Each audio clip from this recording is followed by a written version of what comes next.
ចាស់មួយប្រកងមានស្លឹកប្រក្រងស្រស់ក៏បានស្ងួតក៏បានតំងយើងមានស្លឹកប្រក្រង30 ទៅ40 ស្លាបដាក់ទឹកកន្លះលីត្រយើងច្បាច់ងត់ងងខ្ទេចអស់នៅសល់តែត្រនំរបស់ស្លឹកប្រក្រងយើង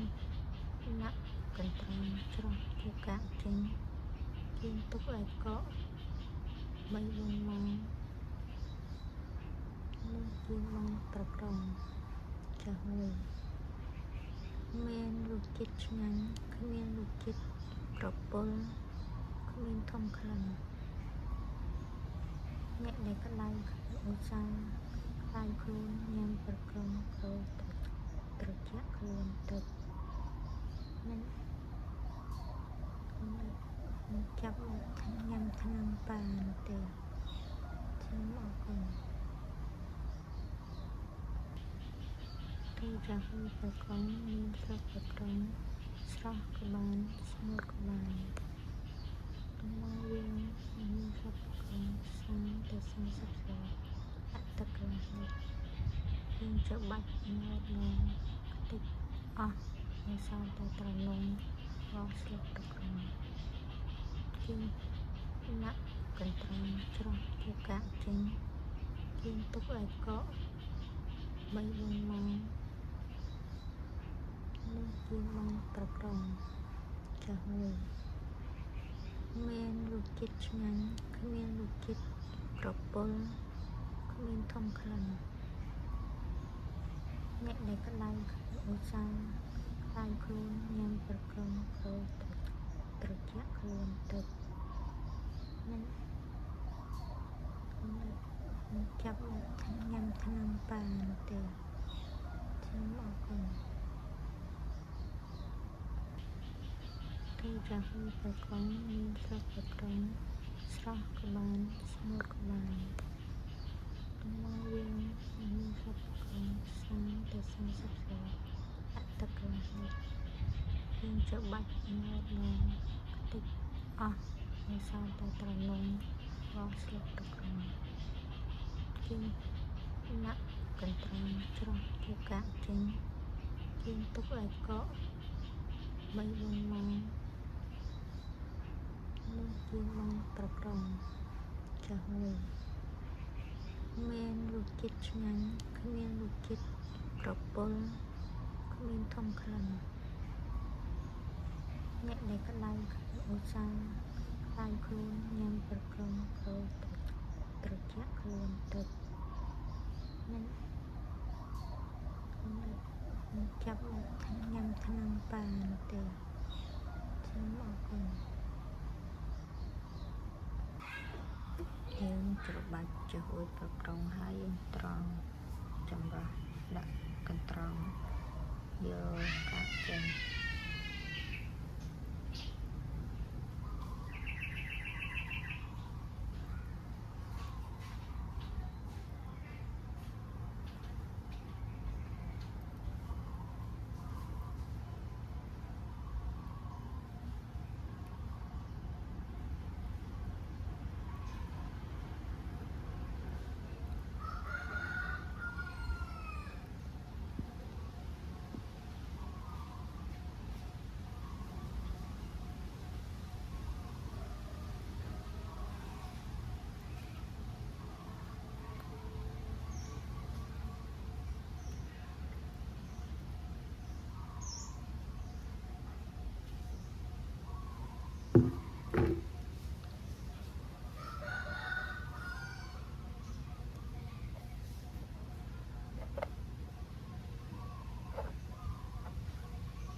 ទុកនេះ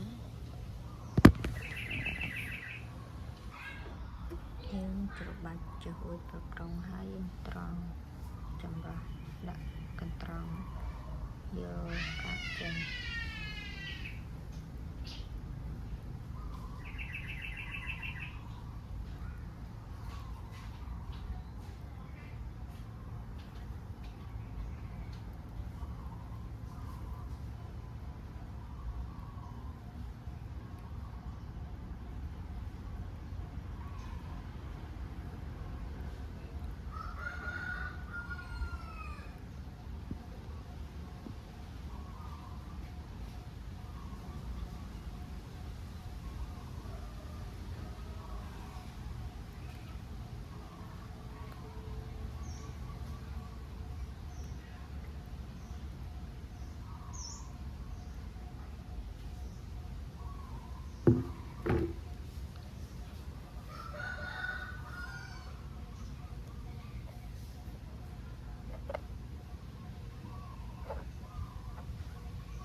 ពីច្បាច់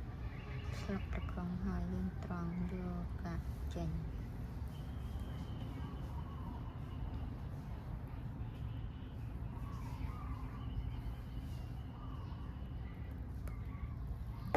ខ្លាញ់ជាជួយបាត់ហើយខាត់ជី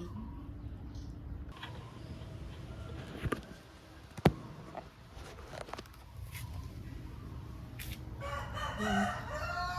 ត្រង់ពីច្បាច់ស្លឹកប្រកងហើយយើងត្រង់យកកាក់ចេញ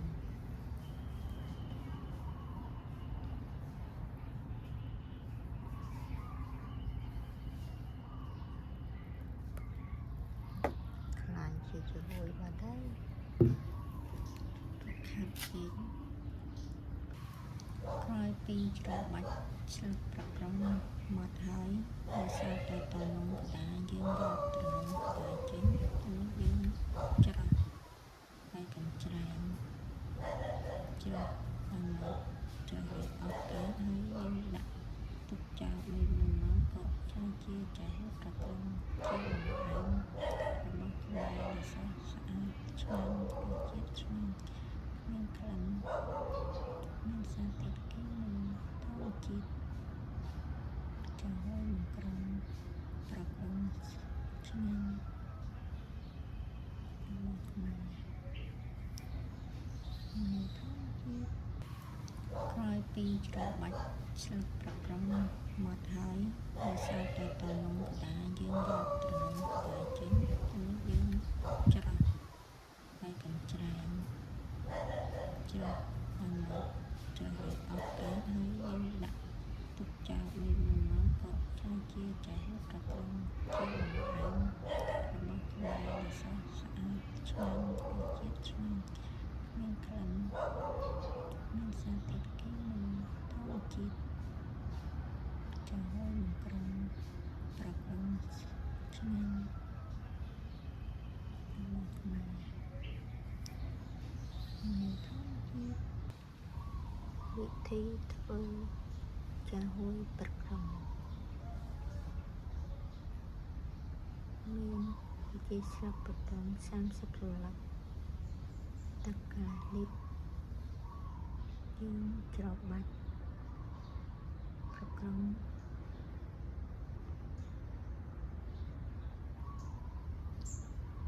រត់ដោយតិចទឹកប្រកងអស់តែផងយើងច្រោះយកកាក់ចេញយើងដាក់នៅចានទុកឲ្យកក3-4ម៉ោងទើបយើងញ៉ាំបាន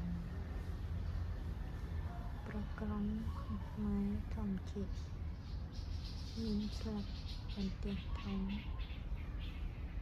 ក្រាស់គ្មានក្លិនខ្ពើគ្មានក្លិនរសជាតិល្វីងញ៉ាំត្រជាក់អ្នកនៅក្តៅខ្លួនញ៉ាំប្រកងត្រជាក់សាច់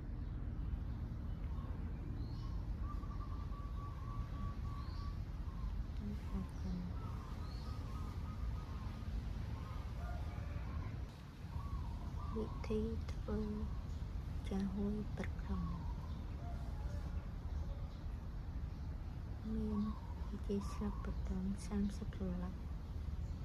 ទឹកកន្លះលីត្រយើងច្របាច់ប្រកង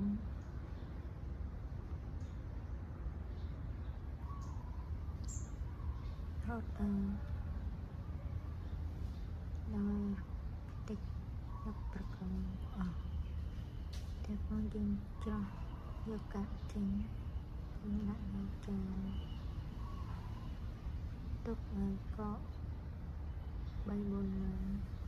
ទើបយើងញ៉ាំបានប្រកងខ្មែរធម្មជាតិមានស្លឹកបន្ទះធំក្រាស់គ្មានក្លិនខ្ពើគ្មានក្លិនរសជាតិល្វីងញ៉ាំត្រជាក់អ្នកនៅក្តៅខ្លួនញ៉ាំប្រកងត្រជាក់សាច់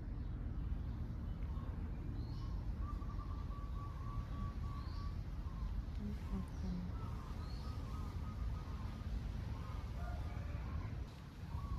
វិធីធ្វើចាហួយប្រក្រុងមានវិជាស្លាបបតង30រលឹក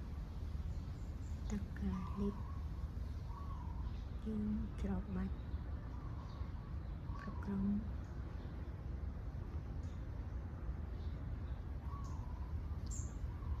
រត់ដល់តិចទឹកប្រក្រុងអស់តែផងយើងច្រោះយកកាក់ចេញយើងដាក់នៅចានទុកឲ្យកក3-4ម៉ោងទើបយើងញ៉ាំបានប្រក្រុងខ្មែរធម្មជាតិមានស្លាបបន្ទះធំក្រាស់គ្មានក្លិនខ្ពុលគ្មានក្លិនរសជាតិល្វីងញ៉ាំត្រជាក់អ្នកនៅក្តៅខ្លួនញ៉ាំប្រក្រុងត្រជាក់សាច់